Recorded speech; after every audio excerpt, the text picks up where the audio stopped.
नमस्कार, मैं श्रेया शर्मा और आप देख रहे हैं day to day news Bharat. हम आपसे वादा करते हैं कि पूर्णतः निष्पक्षता के साथ पत्रकारिता करेंगे और हमारा कोई भी पत्रकार फील्ड में किसी से किसी भी प्रकार का उपहार या विज्ञापन स्वीकार नहीं करेगा, ना ही किसी को ब्लैकमेल करेगा। हम दबे कुचले लोगों की आवाज बनते आए हैं और आगे भी बनेंगे।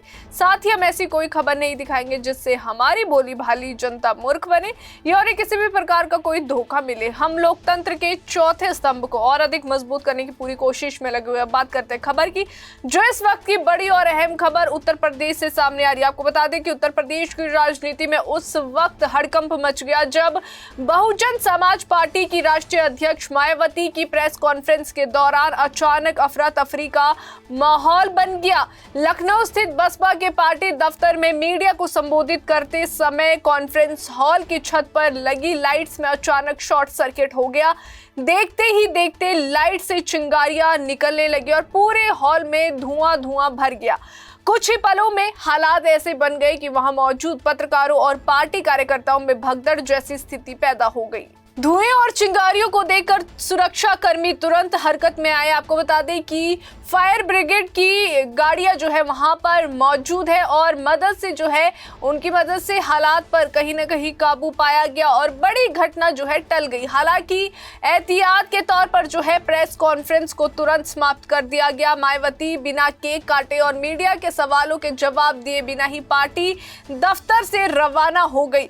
इस अचानक घटनाक्रम ने न सिर्फ कार्यक्रम को अधूरा छोड़ दिया बल्कि सुरक्षा इंतजामों पर भी कहीं ना कहीं गंभीर सवाल खड़े कर दिए। प्रेस कॉन्फ्रेंस के दौरान मायावती ने इससे पहले भाजपा की हाल ही में हुई ब्राह्मण विधायकों की बैठक पर बड़ा और तीखा बयान दिया था। उन्होंने कहा कि ब्राह्मण समाज को किसी भी पार्टी का बाटी चोखा नहीं चाहिए बल्कि उन्हें सम्मान चाहिए।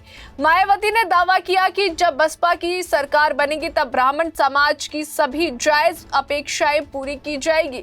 उन्होंने ब्राह्मण समाज से अपील की है कि वे कांग्रेस, भाजपा या समाजवादी पार्टी के बहकावे में न आए और अपने आत्मसम्मान को समझे। मायावती ने बसपा की चुनावी रणनीति को लेकर भी साफ संदेश दिया है। उन्होंने दो टूक में कहा कि बहुजन समाज पार्टी देश भर में होने वाले सभी चुनाव अकेले ही लड़ेगी। उत्तर प्रदेश में होने वाले आगामी चुनाव में भी बसपा किसी पार्टी से गठबंधन नहीं करेगा। उन्होंने ये भी कहा कि इस मुद्दे पर किसी को कोई भ्रम या गलतफहमी नहीं होनी चाहिए। मायावती का ये बयान ऐसे समय सामने आया जब राजनीतिक गलियारों में संभावित गठबंधनों को लेकर चर्चाएं तेज थी। दरअसल हाल ही में विधानसभा सत्र के दौरान भाजपा के ब्राह्मण विधायकों ने अलग बैठक की थी जिसे लेकर पार्टी के भीतर असंतोष की खबरें भी सामने आई थी। भाजपा के प्रदेश अध्यक्ष पंकज चौधरी ने इस बैठक को पार्टी अनुशासन के खिलाफ बताया था। उन्होंने कहा था कि इस मामले में विधायकों से एक एक करके जो है बात की गई है और जरूरत पड़ी तो अनुशासनात्मक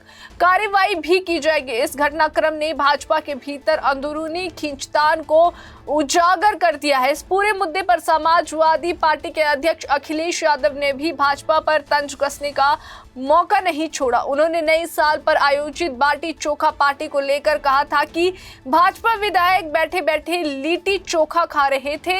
अखिलेश यादव ने सवाल उठाया कि अगर ये विधायक सरकार के खिलाफ खड़े हो जाए तो क्या होगा। उन्होंने जो है व्यंग्य करते हुए कहा कि अब जो है भाजपा बाटी चोखा की भी जांच कर रही है। कुल मिलाकर मायावती की प्रेस कॉन्फ्रेंस जहां एक और तकनीकी खामी के चलते अधूरी रह गई, वहीं दूसरी ओर उनके राजनीतिक बयान ने उत्तर प्रदेश की राजनीति में नई बहस छेड़ दी है। 23 दिसंबर को लखनऊ में ब्राह्मण विधायकों ने बैठक की थी। इसमें सपा के बागी और भाजपा के विधायक शामिल थे। ये बैठक विधानमंडल के शीतकालीन सत्र के बीच कुशीनगर के भाजपा विधायक PN पाठक की पत्नी के जन्मदिन के नाम पर उनके लखनऊ आवास पर हुई थी। आपको बता दें कि इसमें पूर्वांचल और बुंदेलखंड के 45 से 50 ब्राह्मण विधायक शामिल हुए। विधायकों को लिट्टी चोखा और मंगलवार व्रत का फलाहार परोसा गया। खास बात ये रही कि बैठक में अन्य पार्टियों के भी ब्राह्मण विधायक पहुंचे थे। मीटिंग के बाद सरकार में हलचल मच गई। सूत्रों के मुताबिक सीएम के OSD सरवन बघेल ने जो है बीजेपी विधायक PN पाठक को कॉल कर मामले की जानकारी भी ली थी।